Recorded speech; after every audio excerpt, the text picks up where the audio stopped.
Chaque couche est indispensable pour faire de la peinture ce que je veux qu'elle soit à la fin. À la fin, chaque couche a fait ce qu'elle devait faire pour que le tableau devienne la pièce finale. Marcy Gregg est une peintre d'art abstrait accomplie dont les œuvres sont exposées dans des galeries et des collections privées à travers les États-Unis. C'est une passion qu'elle a redécouverte plus tard, au cours d'une vie qui a failli être écourtée. Après avoir donné naissance à son troisième enfant à l'âge de 30 ans, Marcy contacta une forme de méningite et tomba dans le coma. Son mari Dave dit qu'il a failli la perdre. Elle avait 10 tubes dans le corps. Elle était intubée et complètement inconsciente. Les médecins sont venus me voir et m'ont dit « Elle ne va probablement pas s'en sortir. Très peu de patients survivent dans un tel état. » Elle resta dans le coma pendant une semaine, avec peu d'espoir de survie. Puis, miraculeusement, après les prières de son pasteur, Marcy se réveilla, confuse, désorientée et sans aucun souvenir au-delà de l'âge de 17 ans. Aux soins intensifs, j'essayais de comprendre. On me disait que j'avais eu un bébé et que j'étais mariée. Je me disais, comment est-ce possible? J'ai seulement 17 ans, je ne suis pas mariée, je n'ai pas d'enfant, ce n'est pas possible. Dave essaya de réconforter sa femme, inconscient de son état mental. Il s'est assis à côté de moi et me parlait comme si j'étais censée savoir qui il était. Je pensais que c'était un médecin. Puis il s'est penché pour m'embrasser et je me suis dit, depuis quand les médecins embrassent-ils leurs patients? Il m'a dit qu'il était mon mari et que nous avions eu un enfant ensemble. Je ne me souvenais de rien de tout cela. J'étais donc complètement perdue. J'ignorais ce qui se passait. Marcy n'avait aucun souvenir des 13 dernières années de sa vie. Peu après, elle retrouva ses enfants. Je ne me souvenais pas du tout de les avoir eus.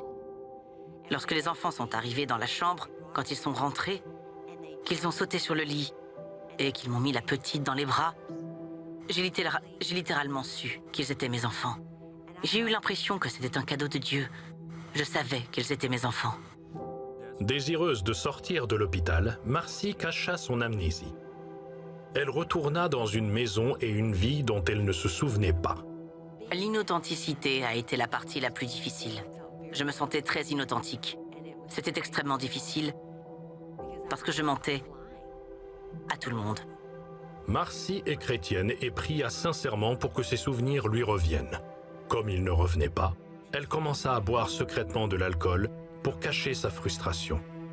Je buvais silencieusement, secrètement. Et le lendemain matin, je me levais et j'ouvrais ma Bible. Je priais et demandais à Dieu de me pardonner. Je ressentais de la culpabilité, mais j'étais tellement accro à l'alcool que je buvais quand même. Je voulais arrêter de ressentir ce que je ressentais. La pression. Je buvais pour oublier ce dont je ne me souvenais pas. Pendant des années, elle lutta pour garder secrète ses pertes de mémoire et sa dépendance. Puis, un soir, elle vit sa vie et sa famille sous un nouvel angle.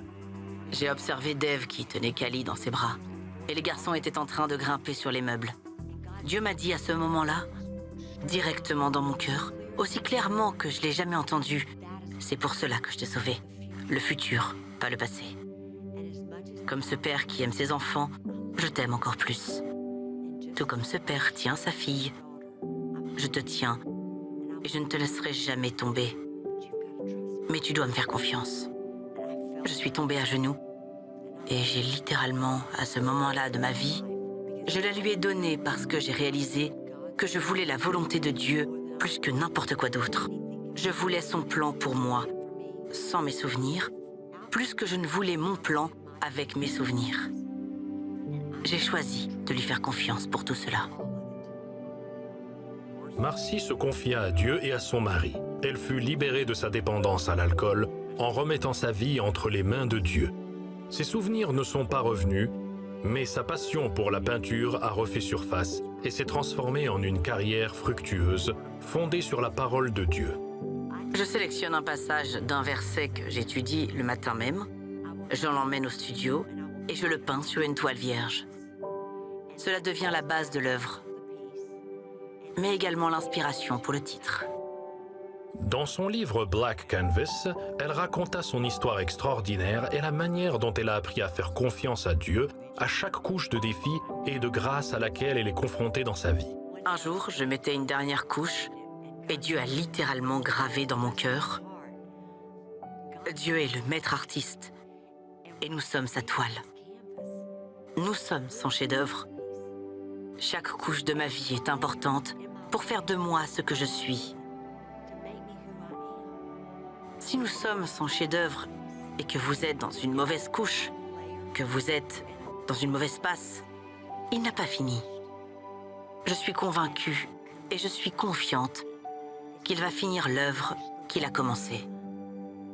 Alors, il n'y a pas d'accident, il n'y a pas d'erreur.